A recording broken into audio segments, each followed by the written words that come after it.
episode 5 of Fitness Fact or Fad, and today we're going to be talking about the ketogenic diet. The ketogenic diet involves us removing all the carbs that we can, including fruit and veg, and to help us be in a state of ketosis. Ketosis sounds fancier than what it is, but basically we're living off fats and proteins so that our body is using fats as an energy source rather than carbs. What we're told to believe is that if we are metabolizing fats, then we will be losing fat and not gaining any, but that's just not how it works. Yes, we do need to be metabolizing fat, but we can't just rely on this alone, and this is because fat metabolism does not equate to fat loss. And we don't have to rely on ketosis to be in a state of burning fat. So when we go to bed and in between meals, we are actually metabolizing fat. At rest, 50% of our energy comes from fat and the other 50% comes from carbs. If we start to exercise and the energy demands start to increase, then the amount of energy we get from carbs will increase. Because the energy from carbs is quicker release, and when we're exercising, that's what we want. So at rest, 50-50. When we start to exercise, the intensity goes up, we'll get more from carbs, less from fat. When we go on the ketogenic diet, we'll have less carbs, so we can't get any energy from it. So we'll be getting the energy from fat instead.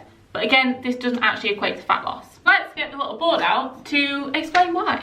So what we have here is a shopping trolley, a fridge and a freezer. We're going to go to the supermarket and buy 4 cartons of milk. This is like eating our food. When it then gets home to our bodies, we then go, oh, we only actually need 1 in the fridge.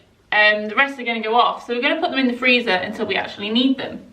So we're going to use this, and those 3 are just going to sit there until we need them. A week goes by, we use that carton. We then do another weekly food shop and we buy another carton of milk because we ran out in the fridge. So we pop that in there and use it. So what we're not actually doing is using these stores here because we keep replacing it. So what we could do the next week is not buy any milk from the shop and get the one out of the freezer, let it defrost and put it in the fridge. Great.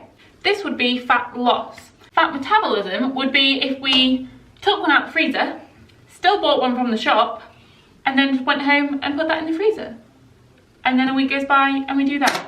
So we can burn fat, we can burn and metabolize fat, but it's not going to do anything if we keep putting stuff in and just replacing it all the time. So what we actually need to do is create a deficit by not buying any milk each week, using up what we've got, not buying any milk again, using it, and again, not buying any milk, using what we've got in our stores, and then one day we'll be like, hey, we've got no more milk in the freezer, we need to buy some more. So that's the difference between fat metabolism and fat loss, and they don't equate to each other. And this is why being in a state of ketosis is not what we actually need to achieve fat loss.